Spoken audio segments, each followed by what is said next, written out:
Welcome to The Explainer. Okay, today we are jumping right into one of the most intense, high-stakes periods in Islamic history, the ninth year of the Hijrah.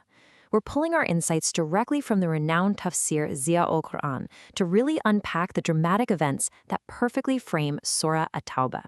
So if you're the kind of person who loves understanding the why behind major historical shifts, you are absolutely in the right place.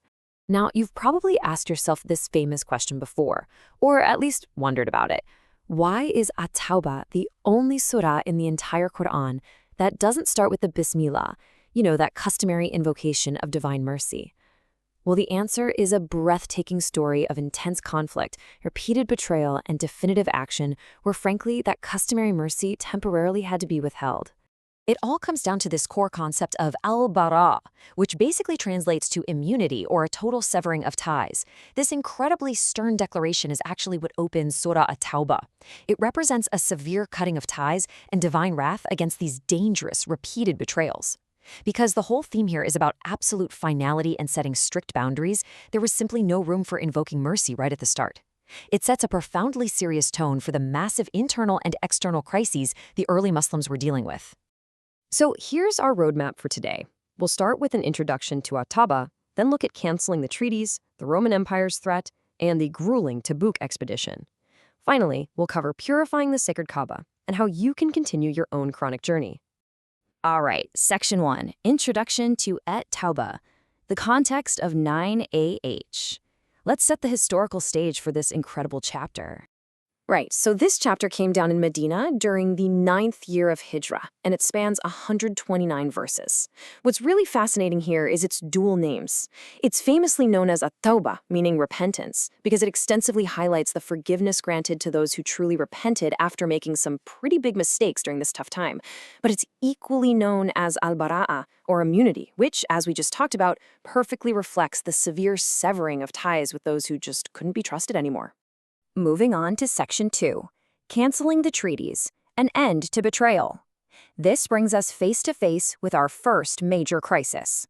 You really have to understand why these ties had to be cut so drastically. For years, the early Muslims were dealing with continuous, dangerous breaches of trust from the surrounding polytheist tribes.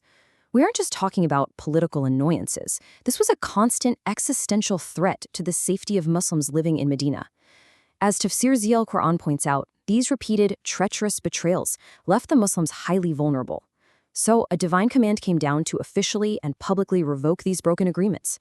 It was a definitive end to compromising with people who repeatedly weaponized the Muslims' commitment to peace. The era of broken treaties? Yeah, that was officially over. That takes us right into Section 3, the Roman Empire's threat, a superpower looms, because just as these internal betrayals were being handled, a massive external storm was brewing. Just picture the geopolitical reality back then. It was incredibly daunting. Medina is sitting way further south, but way up to the north, you have the borders of the Byzantine Roman Empire, a literal superpower of the ancient world.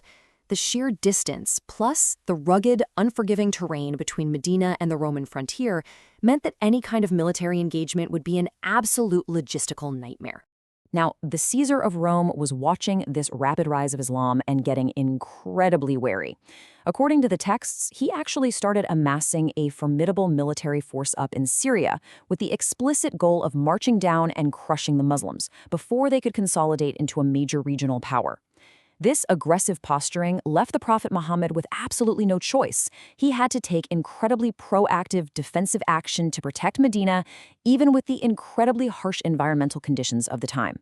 Which leads us to Section 4, the Tabuk expedition, a test of true faith, the ultimate climax of this whole historical conflict. This march north to Tabuk is honestly one of the most profound testaments to human endurance you'll ever read about. It happened right at the absolute peak of scorching summer heat.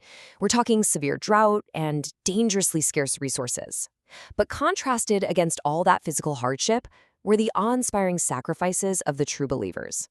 They eagerly gave up their wealth to fund this defensive campaign.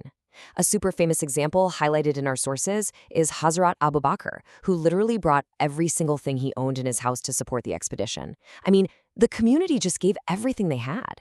And the pages of Tafsir Qur'an describe this fascinating psychological divide that happens next. On one side, you had the hypocrites, People who claimed belief, but when faced with this terrifying Roman superpower and the brutal desert heat, suddenly made up all sorts of cowardly excuses to stay behind in the shade. But on the other side, the true believers marched forward anyway. And the wild part? The sheer resolve and undeniable courage of this rapidly mobilized Muslim army completely shocked the Romans. When the Muslims finally arrived at Tabuk, the terrified Roman forces actually disbanded and fled. Literally, not a single fight took place. But the Muslim army didn't just turn around and go right back home. They actually camped out at Tabuk for 20 straight days. Why? To completely secure that northern border by forging strategic peace treaties with the surrounding tribes. This whole expedition was a massive strategic victory. It completely neutralized the Roman threat without a drop of blood being spilled, and it stabilized the entire northern frontier. All right, now we look at Section 5, Purifying the Sacred Kaaba, Restoring Monotheism. With the borders secure, the focus dramatically shifts back to the spiritual heart of Islam, Mecca. So, in that same pivotal year of 9 AH, Hazrat Abu Bakr was appointed to lead the Hajj pilgrimage. Meanwhile, Hazrat Ali was sent on a very specific, crucial mission to publicly declare those firm, uncompromising opening verses of Surah At-Tawbah, that declaration of Al-Bara'ah we talked about earlier, directly to the massive crowds gathered at Mina. This was a highly systematic process to cleanse the Kaaba once and for all. First up, the Declaration of Immunity was read publicly, so absolutely everyone understood the new laws. Step 2. Polytheists were permanently banned from entering Masjid al-Haram, forever securing the sanctuary for pure monotheistic worship. And Step 3. They put an absolute end to the deeply ingrained polytheistic custom of performing tawaf around the Kaaba naked. These actions permanently purified the sanctuary, completely restoring it to the original, pure worship established by Abraham. Finally, Section 6. Continue your Qur'anic journey. Because understanding this profound history, that's really just the beginning. Look, if you are fascinated by how deeply historical context shapes our understanding of these texts, ZKF Online Quran Academy is an absolutely fantastic gateway to mastering tafsir.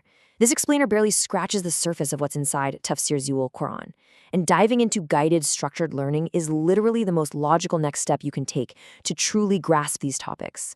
Through ZKF Online Quran Academy, you can comprehensively master tafsir and a variety of Quranic sciences, and you'll learn directly from expert online instructors who know exactly how to make this history come alive.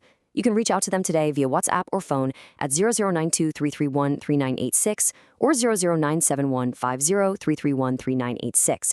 Take the knowledge you've picked up today and seriously continue your educational journey with the experts.